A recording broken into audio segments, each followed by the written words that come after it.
हैदराबाद की गलियां हमेशा अपनी खुशबू और रंगीन जिंदगी के लिए मशहूर रही हैं। यहाँ की हर गली, हर मोहल्ले में कहानियां हैं जो दिलों को छू जाती हैं। ऐसी ही एक कहानी है रानी की, एक गरीब लड़की जो अपने सपनों के पीछे छिपी हुई थी। रानी एक छोटे से मोहल्ले में अपनी माँ के साथ रहती थी। उसके पिता कुछ साल पहले गुजर गए थे और उसकी माँ ने रानी को पढ़ाई कराने के लिए दिन रात मेहनत की। रानी पढ़ाई में बहुत अच्छी थी, लेकिन आर्थिक स्थिति ने उसके सपनों को पूरा नहीं होने दिया। रानी का सपना था कि एक दिन उसकी शादी एक अच्छे परिवार से हो, जहां वह अपने अकेलेपन से दूर जा सके।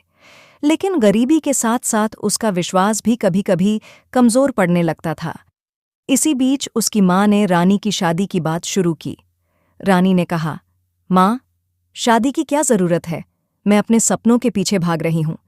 पर माँ ने कहा, बेटा, हर लड़की का सपना होता है और हमारे लिए ये भी जरूरी है।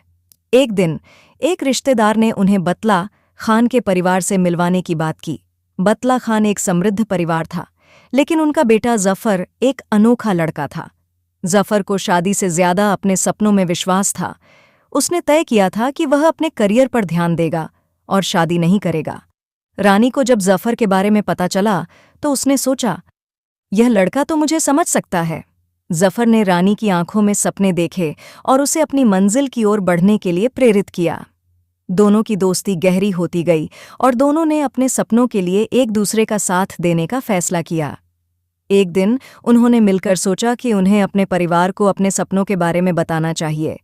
उन्होंने बतला खान के घर जाने का निर्णय लिया। रानी थोड़ी नर्वस थी, लेकिन जफर का साथ उसे हिम्मत देता था। जब दोनों बतला खान के घर पहुंचे तो उन्होंने सबसे पहले बतला खान से मिलने का समय मांगा।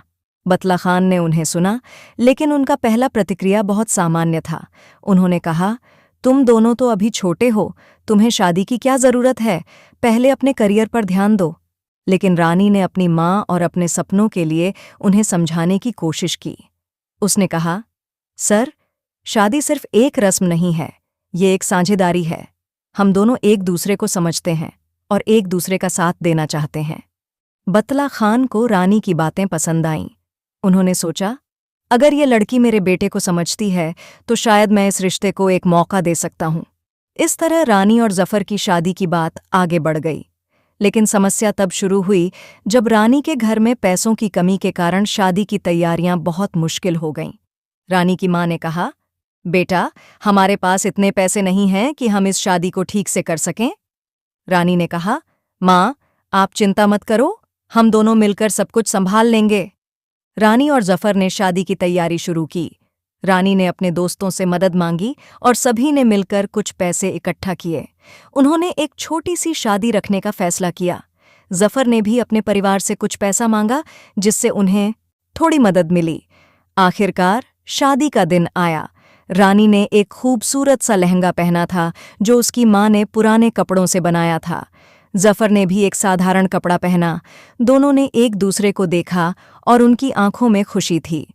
रानी के दोस्तों ने मिलकर घर को सजाया और शादी की रस्में शुरू हुईं। शादी की रस्म धीरे धीरे खुशियों से भरी हुई थी। रानी और जफर ने एक दूसरे से वादा किया कि वे एक दूसरे के सपनों का समर्थन करेंगे, चाहे कुछ भी हो। उन्होंने अपने सपनों की तरफ कदम बढ़ाने को प्राथमिकता दी, क्योंकि उन्हें पता था कि असली खुशी उनके सपनों के साथ जुड़ी हुई है। शादी के बाद रानी और जफर ने मिलकर अपने करियर पर ध्यान देना शुरू किया। रानी ने अपनी पढ़ाई पूरी की और एक अच्छी नौकरी मिली। जफर ने अपने सपनों की ओर कदम बढ़ाया और दोनों ने एक दूसरे का साथ दिया।